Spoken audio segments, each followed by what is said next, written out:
आज तक रेडियो सुनता है सारा जहां।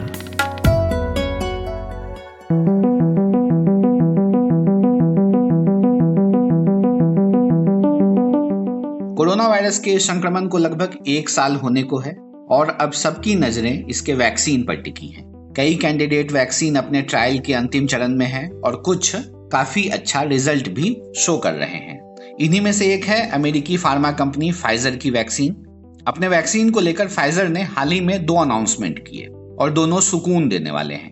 पहले फाइजर ने यह बताया कि उसकी कोरोना वैक्सीन 3rd फेज के क्लिनिकल ट्रायल के जो रिजल्ट आए हैं उसमें 90% से अधिक इफेक्टिवनेस शो कर रही है। और अब फाइजर ने बताया है कि उसकी कैंडिडेट वैक्सीन ने 95% तक इफेक्टिवनेस को छू लिया है। मतलब यह कोरोना के खिलाफ 95% तक असरदार नजर आ रहा है। इन तमाम आशा भरी खबरों के बीच सबसे बड़ा सवाल तो यही है कि आखिर हमें वैक्सीन मिलेगी कब। नमस्कार, मैं हूं ऋतुराज और इस पॉडकास्ट में हम बात करेंगे फाइजर के उस वैक्सीन पर जिसके अंतिम फेज के ट्रायल परिणाम काफी अच्छे मिल रहे हैं और उसकी उपलब्धता हमारे और आपके बीच कब तक हो पाएगी। और इस पर बात करने के लिए मेरे साथ हैं indiatoday.com के senior assistant editor Prabhash Dutta. Prabhash sir, स्वागत है। धन्यवाद ऋतुराज। सबसे पहले तो यही जानना चाहेंगे कि जिस वैक्सीन की इतनी चर्चा है और फाइजर के जिस वैक्सीन की इतनी चर्चा है, आखिर इसमें अपडेट क्या है, मामला पहुंचा कहां तक है? देखिए, फाइजर ने जो तीसरा फेज का ट्रायल किया था उसमें 4000 से ज्यादा लोग हैं जिन पे ये जो ट्रायल का हिस्सा थे। इनमें आधे लोगों को जो वैक्सीन कैंडिडेट है वो दिया गया था और बाकियों को प्लेसेबो दिया गया था, जो जिसमें दवा नहीं होती है, बस वो देते हैं ताकि जो एक्सपेरिमेंट का हिस्सा है उनको मालूम ना हो कि उन्हें क्या दिया गया है। अभी 170 केसेस को लेकर फाइजर ने बताया है कि जिन पर ये वैक्सीन का जो रिजल्ट आया है, पहले बताया था उन्होंने 94 केसेस का, अभी 170 केसेस का बताया है। तो ये 95% की इफेक्टिवनेस है, यानी कि इतने केसेस में 95% सक्सेस रेट है। ये ठीक ठाक है और इस पर अप्रूवल के लिए वो कह सकते हैं। अब बहुत बड़ा है, पूरा सारा डेटा आए, उसके एनालिसिस हो, तब जाकर ज्यादा बातें और खुलेंगी। लेकिन ये फाइजर ने कहा है कि वो अप्रूवल के लिए पिटीशन देने जा रही है, अप्लाई करने जा रही है।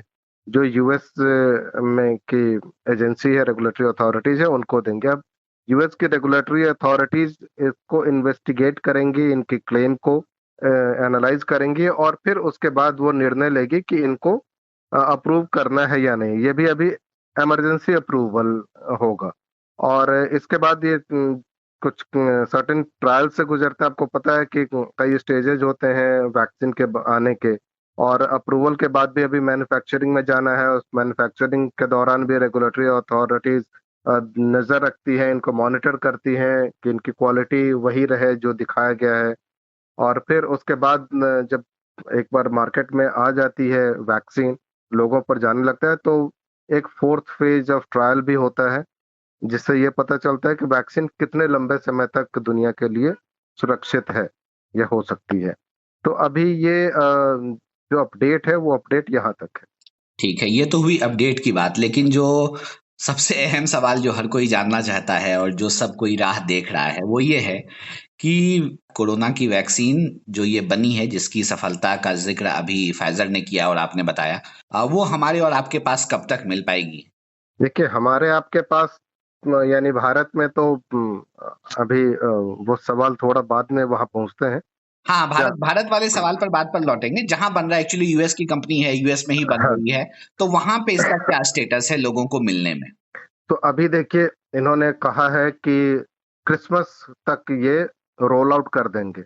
ये ऐसा प्लान है कंपनी का। अभी मतलब क्रिसमस तक वो बाजार में आ जाएगा, मतलब अगले 1 महीने में अमेरिका में वैक्सीन मिल सकता है लोगों को। ये कंपनी का प्लान है।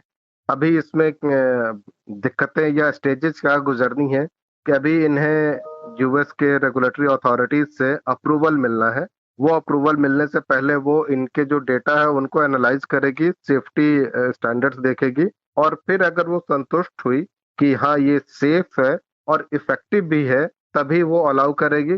क्योंकि ये कॉन्फिडेंट है तो ये प्रोडक्शन में पहले जा सकते हैं। रिस्क उनका ये होगा कि अगर अथॉरिटीज को वो सेटिस्फैक्टरी नहीं लगा तो वो अप्रूवल नहीं देंगे, तो इनका जो प्रोडक्शन हो जाएगा वो बेकार चला जाएगा। तो लेकिन ये कंपनी कॉन्फिडेंट है कि हमारा सब अच्छा है, तो ये हो सकता है कि साथ साथ प्रोडक्शन शुरू कर ले, मैन्युफैक्चरिंग शुरू कर ले।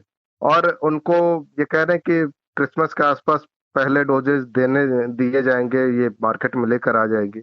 अब देखिए, इनको बहुत सारी कंपनियों के साथ इन्होंने डील की हुई है, बहुत सारे देशों के साथ इस कंपनी ने डील की है, वहां पहले वैक्सीन पहुंचाना है।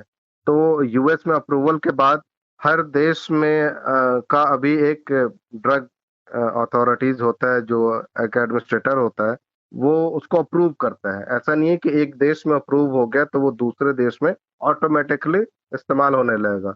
यूएस की एफडीए का एक एक स्टैंडर्ड है, और एक मानक के तौर पर, बेंचमार्क के तौर पर दुनिया में उसको लोग लेते हैं। हाँ, तो बहुत एक बार बहुत लोग कहते भी हैं कि वो यूएस का स्टैंडर्ड है, हम्म, जिसे बहुत गंभीरता से लिया जाता है।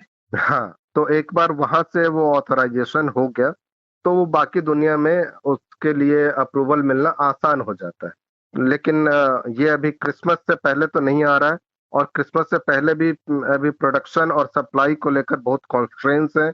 वो लगेगा तभी कुछ 1-2 महीने तो आप मान के चलिए कि उन देशों में भी जहाँ फाइजर ने उनके साथ डील की है, वहां भी 2 महीने से पहले बिल्कुल सुलभता से मिल जाए, इसकी संभावना कम लगती है। तो ये तो हुई यूएस की बात। अब हम लौटते हैं हमारे और आपके बीच इस वैक्सीन की उपलब्धता पर। प्रभात सर, क्या ये वही वैक्सीन है जिसके बारे में बातें हो रही थी कि -70 डिग्री पर इसे रखना पड़ेगा और हमारे पास ये सुविधाएं नहीं है? जी, ये वही वैक्सीन है। तो भारत में जो इसके आने की बात पहले कर रहे थे हम, वो ये है कि भारत में आने को लेकर ये अनिश्चितता है। इसकी जो टेक्निकल प्रॉब्लम आपने भी बताई कि 70 डिग्री सेल्सियस -70 डिग्री पर रखने रखना ज़रूरी है इस वैक्सीन को, इसके स्टोरेज के लिए। वो भारत के पास बहुत कम स्टोरेज कैपेसिटी है जो इस स्टैंडर्ड को मेंटेन कर पाए। दूसरा, उससे भी अहम बात, अभी नीति आयोग के मेंबर हैं पॉल साहब, जो नेशनल टास्क फोर्स को हेड भी कर रहे हैं। उन्होंने कुछ समय पहले ही कहा था कि वो बातचीत में है, वो इस उपाय में सरकार है कि किस ये जो फाइजर का वैक्सीन कैंडिडेट है, अगर ये सक्सेसफुल होता है, अप्रूवल मिल जाता है, तो वो भारत में उसकी खरीदारी हो, भारत तक उसकी पहुंच हो। लेकिन एक बात उन्होंने साफ तौर पर कही थी कि भारत की जितनी जनसंख्या है उसके लिहाज से वैक्सीन के डोजेज नहीं आ पाएंगे। यानी कि अगर भारत किसी तरह से वो डोजेज मंगा भी ले, तो जो टॉप प्रायोरिटी प्रोफेशनल्स हैं, लोग हैं, वल्नरेबिलिटी के हिसाब से या जरूरत के हिसाब से, उनके लिए ही वो होगा। अभी कुछ महीने और, कई महीने और होंगे जबकि भारत को ये मिले। दूसरी एक और जो बाध्यता है भारत के साथ, भारत में जो रेगुलेशंस है उसके मुताबिक कोई भी दवा, वैक्सीन भारत में नहीं आ सकता है, नहीं उसकी बिक्री या उसका इस्तेमाल किया जा सकता है जब तक कि उसका ट्रायल भारत में ना हुआ हो। ये भारत के लिए रेगुलेटरी रिक्वायरमेंट है। फाइजर ने ह्यूमन ट्रायल्स इंडिया में नहीं किया है। या तो उसे कोई पार्टनर ढूंढना होगा जो उसके बिहाफ पे कर ले, या वो खुद इंडिया में आकर ट्रायल करे और अप्रूवल ले। और जब इंडिया में सर ट्रायल होगा तो फिर वो एक वक्त भी लगेगा उसे एक यहाँ से एक वक्त भी पास करने लगेगा, में और अप्रूवल मिलने में। बिल्कुल एक वक्त भी लगेगा, और उसके बाद ही अप्रूवल होगा। शायद कुछ ऐसे प्रावधान हैं जिनमें कि सरकार या जो ये अथॉरिटी है उन्हें लगे कि एक्सेप्शनल केस में हम दे सकते हैं। दूसरे देशों में जो स्टडी हुए हैं उनको एनालाइज करके अगर फाइजर इंडियन अथॉरिटीज को दे दे कि आप हमारे रिजल्ट को, हमारे स्टडी को देख लीजिए, ये अगर सेटिस्फाइड हो जाए तो कर सकते हैं। लेकिन जो नॉर्मल प्रक्रिया है उसमें यहाँ करना जरूरी है।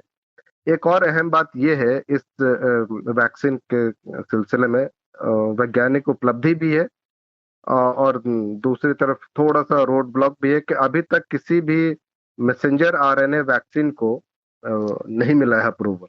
आज तक कोई सक्सेसफुल नहीं रहा है इंडिया में उसको, कहीं पूरी दुनिया में कहीं भी। एमआरएनए टेक्निक या जो कह लें इसको, जिस टेक्निक का यूज करके इस वैक्सीन को बनाया जा रहा है, उस टेक्निक से अभी तक किसी भी वैक्सीन को अप्रूवल नहीं मिला है नहीं पूरे मिला वर्ल्ड है। में, बहुत आसानी से समझे तो। हाँ, फाइजर का भी वही है और मॉडर्ना का जो वैक्सीन है उसका भी वही है कि दोनों ही mRNA वैक्सीन है, और mRNA वैक्सीन को अप्रूवल नहीं मिला है। ये एक साइंटिफिक अचीवमेंट होगा अगर अप्रूवल मिलता है, और ये सक्सेसफुल भी हो जाता है।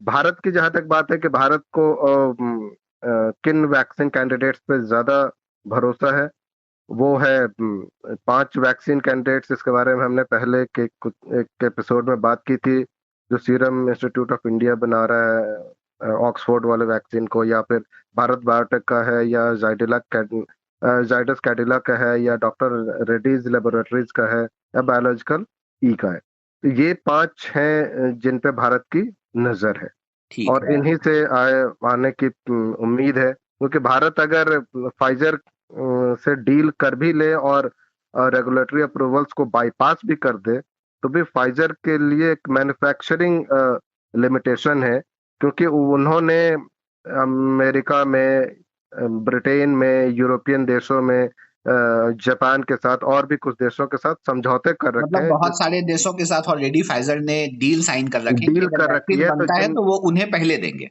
जी, वहाँ हंड्रेड्स ऑफ मिलियंस डोजेज उन्हें देने हैं करार के मुताबिक।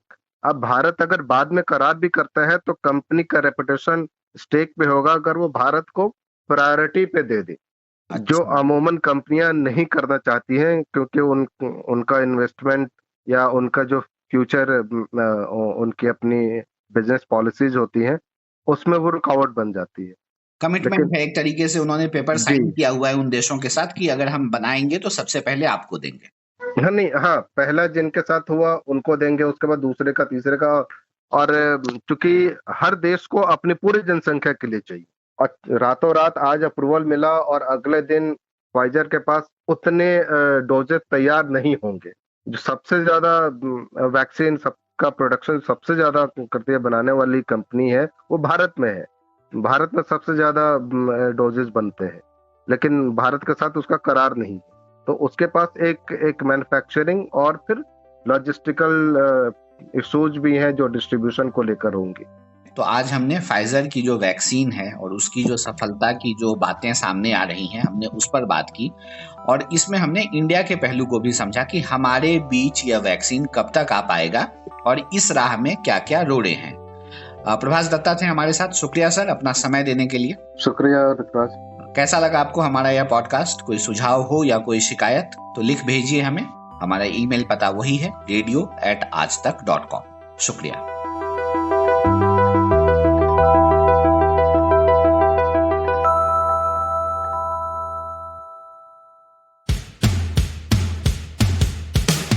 आज तक रेडियो, aajtak.in/radio, ये हमारा पता है, लेकिन हम आपके पसंदीदा ऑडियो प्लेटफॉर्म्स पर भी हैं। Google podcast, Apple podcast, Spotify, Jio Saavn जैसे ठिकानों पर भी आप हमें सुन सकते हैं। और अगर YouTube आपकी पसंदीदा जगह है तो वहां पर भी हमें सब्सक्राइब कीजिए। आज तक रेडियो, सुनता है सारा जहां।